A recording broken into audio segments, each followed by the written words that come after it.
تحریک انصاف نے پنجاب میں الیکشن ملتوی کرنے کا فیصلہ آئین سے متصادم قرار دے دیا، عدالت سے رجوع کرنے کا اعلان۔ الیکشن کمیشن نے عدالت میں موقف اپنایا، اسے الیکشن کی تاریخ دینے کا اختیار نہیں، لیکن اب خود ہی نئی تاریخ دے دی۔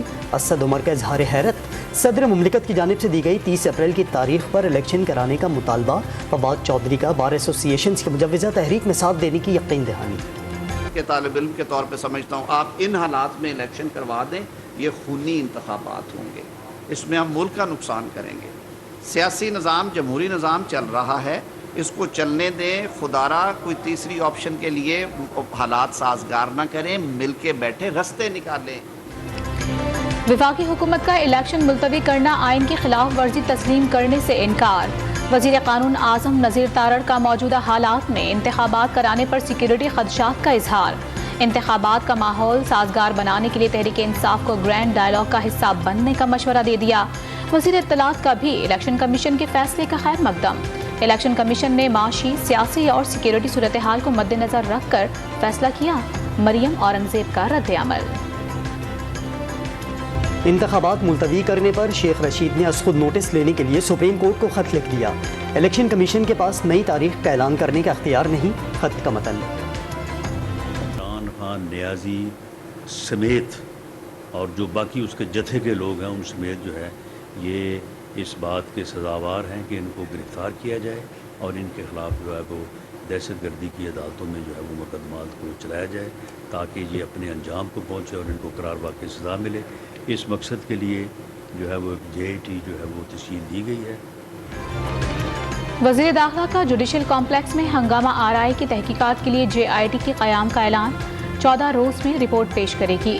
عمران خان نے مسلح جتھوں کے ساتھ جوڈیشل کمپلیکس پر حملہ کیا، رانا ثناء اللہ کا دعویٰ، ذمہ داروں کے خلاف سخت کارروائی کا عزم۔ پنجاب حکومت کا عمران خان کے الزامات کی تحقیقات کا فیصلہ، نگراں وزیر اعلیٰ محسن نقوی نے کمیشن تشکیل دینے کا اعلان کر دیا۔ الزامات کے ٹھوس ثبوت نہ دیے تو عمران خان کے خلاف قانونی کارروائی ہوگی، نگراں وزیر اطلاعات عامر میر نے حکمت عملی بتا دی۔ مفت آٹا عوام کو مہنگا پڑنے لگا، 4 سدہ میں مفت آٹے کی تقسیم کے دوران بھگدڑ مچنے سے ایک شخص جاں بحق اور متعدد زخمی۔ بنوں میں قطار میں کھڑی خاتون بے ہوش، آٹا نہ ملنے پر کوہاٹ روڈ پر احتجاج، فلور مل کی دیوار بھی قطار میں لگے شہریوں پر گر پڑی، ایک شخص جاں بحق، 4 زخمی۔ بہاول نگر میں لمبی قطار اور طویل انتظار کے باوجود مفت آٹا نہ مل سکا، پولیس کی لاٹھیاں پڑ گئیں، کئی خواتین زخمی۔ پشاور میں حکومت نے 1600 سے زائد مراکز تو بنا دیے لیکن مفت آٹے کی فراہمی شروع نہ ہو سکی، اسکیم کے لیے تیار موبائل ایپ بھی غیر فعال۔ لاہور میں یوٹیلیٹی سٹورز پر مفت تو کیا، سستے آٹے کی دستیابی بھی مشکل۔ صوبے میں 10 کلو آٹے کے 50 لاکھ سے زائد بیگ مفت تقسیم کیے جا چکے، صوبائی حکومت کا دعویٰ۔ ملک بھر میں یوم پاکستان ملی جوش و جذبے کے ساتھ منایا گیا، اسلام آباد میں 31 اور صوبائی دارالحکومتوں میں 21 توپوں کی سلامی۔ خراب موسم کے باعث ایوان صدر میں یوم پاکستان کی پریڈ منسوخ، صدر اور وزیر اعظم نے بانیان پاکستان کی جدوجہد کو خراج تحسین پیش کیا، قیام پاکستان معجزہ قرار دے دیا۔ پاک بھارت سرحدی راستے واہگہ پر یوم پاکستان کی پروقار تقریب، فضائیں پاکستان زندہ باد کے نعروں سے گونج اٹھی، شہریوں کی بڑی تعداد خصوصی تقریب میں شریک ہوئی۔ کراچی میں گورنر اور وزیر اعلیٰ سندھ کی مزار قائد پر حاضری، پھول چڑھائے، فاتحہ خوانی بھی کی۔ سندھ اسمبلی نے سب سے پہلے پاکستان کے حق میں قرارداد منظور کی، مشکلات ہیں لیکن مل کر قابو پا لیں گے، مراد علی شاہ اور کامران ٹیسوری پرعزم۔ لاہور میں علامہ اقبال کے مزار پر گارڈز کی تبدیلی کی تقریب، پاک فضائیہ کے چاق و چوبند دستے نے فرائض سنبھال لیے۔ تقریب کے مہمان خصوصی ایئر وائس مارشل سید عمران ماجد علی تھے، مزار پر سلامی پیش کی، فاتحہ خوانی بھی کی، مہمانوں کی کتاب میں تاثرات بھی درج کیے۔ ملک و قوم کے لیے گراں قدر خدمات کا اعتراف، ایوان صدر میں سول اعزازات دینے کی تقریب، مختلف شعبوں سے تعلق رکھنے والی شخصیات اور جان کا نذرانہ دینے والے شہداء کو اعزازات سے نوازا گیا۔ لاہور اور پشاور کے گورنر ہاؤسز میں بھی اعزازات دینے کی تقاریب۔ ماسکو، ٹورنٹو اور لندن کے پاکستانی سفارت خانوں میں یوم پاکستان پر پرچم کشائی کی تقریبات، سفیروں اور پاکستانیوں کی بڑی تعداد میں شرکت۔